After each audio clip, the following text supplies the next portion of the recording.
एक शेर दहाड़ता है तो पूरा जंगल हिल जाता है, लेकिन एक चीता दहाड़ नहीं सकता। और क्या क्या फर्क है कैट फैमिली के बाकी सदस्यों से, ये भी देखिए।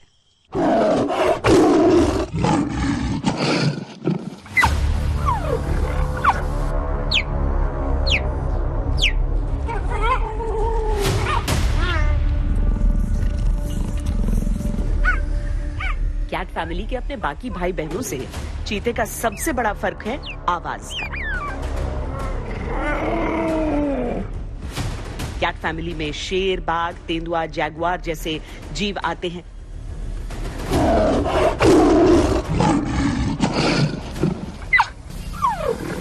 आपको एक एक करके इन सभी जंगल के बादशाहों की आवाजें सुनवाते हैं, ताकि आपको इनमें फर्क पता चले। एक बब्बर शेर की दहाड़ 5 मील तक सुनी जा सकती है। इस दहाड़ से शेर अपने दुश्मनों को चेतावनी देता है या अपने परिवार को सतर्क करता है।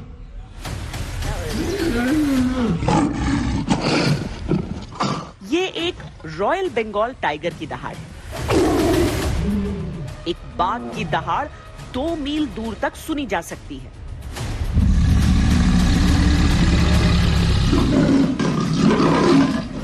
एक तेंदुआ शेर की तरह दहाड़ता तो नहीं है, लेकिन उसकी गुर्राहट भी खतरनाक होती है।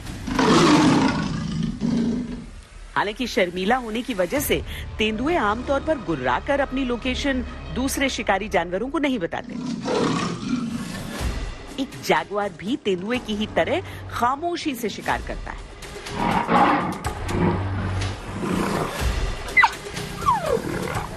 लेकिन अगर आप चीते को कैट फैमिली का समझने की वजह से ये मान बैठे हैं कि चीता भी दहाड़ेगा, तो आप गलत हैं। चीते की आवाज आमतौर पर बिल्लियों की तरह होती है। चीतों के हलक में जो स्वर यंत्र होते हैं वो फिक्स्ड होते हैं। उनके वोकल कॉर्ड्स भी फिक्स्ड होते हैं, जिससे वो दहाड़ नहीं पाते।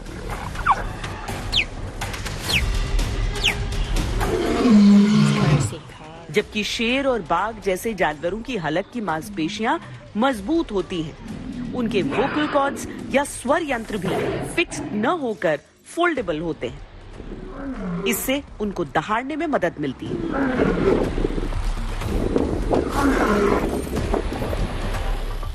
चीते की रफ्तार 120 किलोमीटर प्रति घंटा होती है, जबकि शेर 80 किलोमीटर प्रति घंटे की रफ्तार से दौड़ सकता है। एक बाघ की रफ्तार 64 किलोमीटर प्रति घंटा होती है, जबकि तेंदुआ उससे थोड़ा कम 56 किलोमीटर प्रति घंटे की रफ्तार से दौड़ सकता है। जैगुआर भी शेर की ही तरह 80 किलोमीटर प्रति घंटे की रफ्तार से शिकार की तरफ दौड़ता है, लेकिन ये सभी जानवर तभी दौड़ते हैं जब इनको शिकार करना होता है। पर बिल्ली परिवार के इन जानवरों में से 3 को सिर्फ देखकर फर्क करना आसान नहीं है।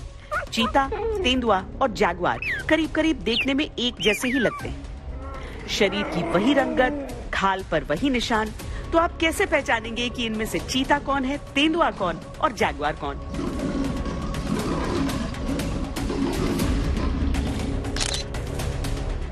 चीता बिग कैट फैमिली का एकमात्र ऐसा सदस्य है जिसके चेहरे पर आंखों के निचले हिस्से से लेकर मुंह तक काला रंग नजर आता है। चीता 1 से 1.5 मीटर लंबा होता है। इसका वजन 34 से 54 किलो के बीच होता है। हल्के वजन के कारण ये तेज दौड़ता है। तेंदुए के पूरे शरीर पर भी स्पॉट होते हैं, लेकिन किसी फूल की पंखुड़ी जैसे बिखरे हुए। तेंदुआ पेड़ पर भी चढ़ पाने में सक्षम होता है, जबकि चीता पेड़ पर नहीं चढ़ सकता। अच्छा, तेंदुआ और चीता तो फर्क कैसे करेंगे सर? चीता बड़ा होना, छोटे छोटे सिंगल मार्क्स रहते हो, तेंदुआ ऐसे होते हैं, ऐसे होते हैं। और तेंदुआ के ऊपर जो ना ग्रुप में समूह में बनते हैं, ऐसा गोल होता है। जैगुआर अमेरिका और अमेज़न के जंगलों में पाया जाता है। ये 6 फीट लंबे होते हैं, पूंछ 3 फीट की होती है, वजन करीब 159 किलो होता है। जैगुआर अक्सर मगरमच्छ को भी मार के खा जाते हैं। ये जो पूरा इलाका आप देख रहे हैं, ये कूनो नेशनल पार्क है। अगर समूचे पार्क के इलाके को हम देखें तो ये 1235 वर्ग किलोमीटर का इलाका है, जिसमें से जो कोर एरिया है वो 748 वर्ग किलोमीटर है। चीतों के बारे में ये कहा जाता है कि इन्हें ज्यादा जगह की जरूरत रहती है, खासकर ये जो अफ्रीकी चीते हैं। लेकिन अगर हम भारत की बात करें और भारत के जंगलों की, मध्य प्रदेश के जंगलों की बात करें, तो यहां पर किसी भी तरीके से इनके लिए खान पान की कमी रहती नहीं है। तो देखना यह होगा कि जिस तरीके से और जिस सोच के साथ इन्हें यहां पर लाया गया है, ये उसमें किस तरीके से ढलते हैं।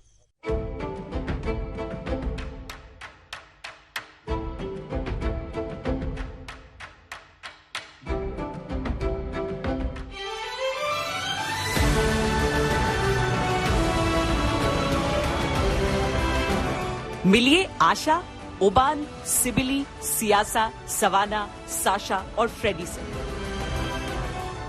इन सभी चीतों का नया ठिकाना है मध्य प्रदेश का कूनो नेशनल पार्क।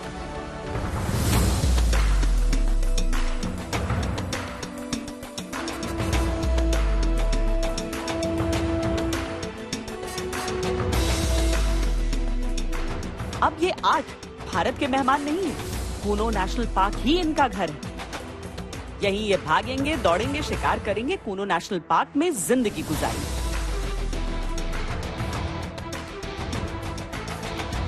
लेकिन सवाल है, कूनो नेशनल पार्क ही क्यों?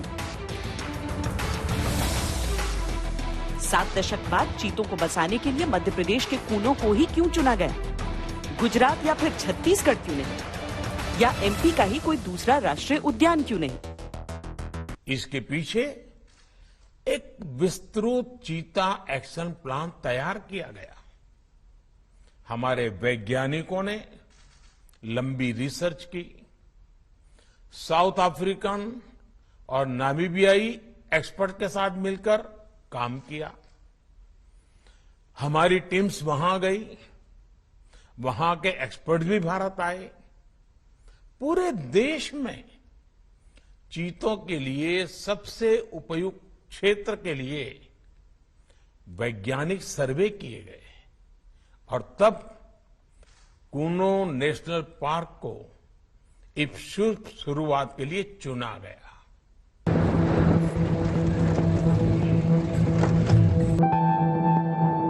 मध्य प्रदेश के श्योपुर और मुरैना के बीच का जंगली इलाका। 1991 में कूनो नेशनल पार्क का इलाका पहले 359 किलोमीटर था, लेकिन 2018 में इसे नेशनल पार्क में तब्दील किया गया और 400 वर्ग किलोमीटर का इलाका और बढ़ गया। कुल मिलाकर इस पार्क का कोर एरिया 748 वर्ग किलोमीटर का है। कोई समस्या आनी नहीं है चीतों को। ये बहुत घना जंगल तो है, लेकिन इसके अलावा चीतों को यहाँ पे भागने की जगह खूब मिलेगी, जो बहुत ज्यादा जरूरी है। पानी की समस्या नहीं होगी। समस्या नहीं है। एक तो ये भी नदी भी है, कूनो नदी। इसके अलावा यहाँ पे खूब सारे पोखर भी बने हैं और अगर बहुत ज्यादा गर्मी पड़ती है, वैसे तो ये नदी साल भर पानी से भरी रहती है। स्टॉप डैम है, जिसके चलते कई जगहों पर अगर आप देखें तो यहाँ पर नदी में पानी रहता है, तो यहाँ पे बहुत ज्यादा पानी की किल्लत होती नहीं है, जबकि इसके बावजूद यहाँ गर्मी बहुत ज्यादा पड़ती है। लेकिन इसके अलावा यहाँ पे अंदर पोखर भी इतने हैं कि अगर कोई समस्या नदी सूखने की भी आती है, नदी मई के एकदम अंत में सूखती है, उसके बाद यहाँ पे बारिश आ ही जाती है, तो बारिश के चलते नदी में पानी रहता है। लेकिन अगर ये सूख भी गया तो पोखर में इतना पानी है जंगलों में अलग अलग जगहों पर कि चीते हों या दूसरे वन्य जीव हों, वो अपनी प्यास आसानी से बुझा लेते हैं।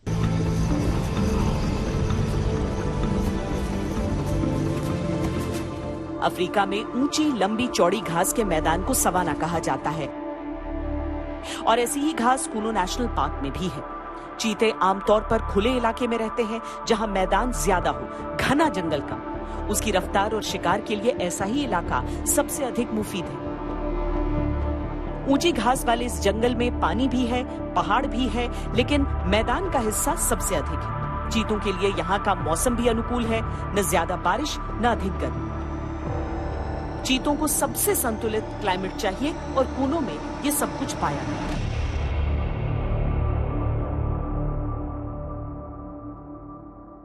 उसके पानी के रिक्वायरमेंट्स, वो सारी चीजें यहाँ पर पूरी होंगी। ये इसमें जो हमारे पार्टनर्स हैं बेसिकली जो साउथ अफ्रीका और नमीबिया से जो एक्सपर्ट्स हैं वो मल्टीपल टाइम्स यहाँ पे आए हैं। मल्टीपल टाइम्स उन्होंने यहाँ पे एक्सटेंसिवली घुमा है, देखा है, हैबिटाट को इवेल्युएट किया है और उसके बाद ही जब उन्होंने गो अहेड किया है कि नहीं ये चीता विल बी हैप्पी हियर, तभी हम लोग इसमें आगे बढ़े हैं। और आने वाले दिनों में भी वो आते रहेंगे? अब बिल्कुल अभी एक्सपेक्टेड है कि हम साउथ अफ्रीका से भी एमओयू अभी होना बाकी है और एक बार एमओयू हो जाता है तो फिर आगे की मॉडलिटीज फिर डिसाइड होंगी। पर उत्साह बहुत है। हाँ बिल्कुल, बहुत उत्साह है और उत्साह के साथ साथ सबके लिए बहुत गर्व की भी बात है कि चीता हम लोगों के देश में लगभग 75 साल के बाद में वापस आया है और सभी को यह आशा है कि ये जो एक प्रयोग हुआ है विश्व स्तर पर, ये प्रयोग सफल होगा और भारत देश इसमें इसको सफल करेगा।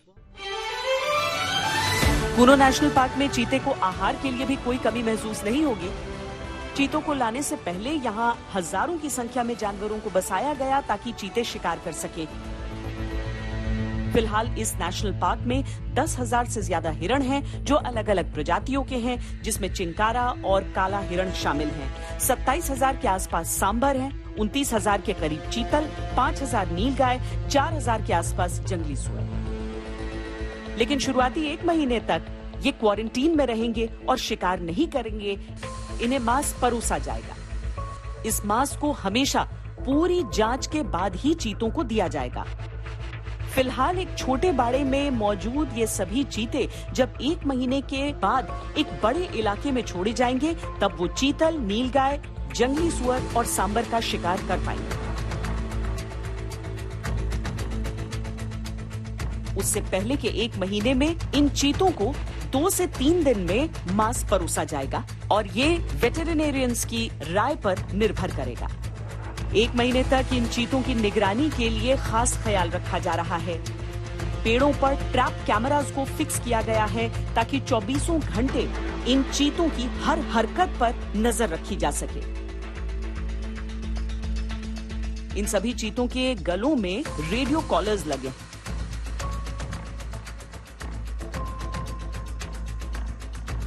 उससे जो आंकड़े उपलब्ध होंगे उस डेटा को wild life institute of India के रिसर्चर्स विस्तार से आकलन करेंगे।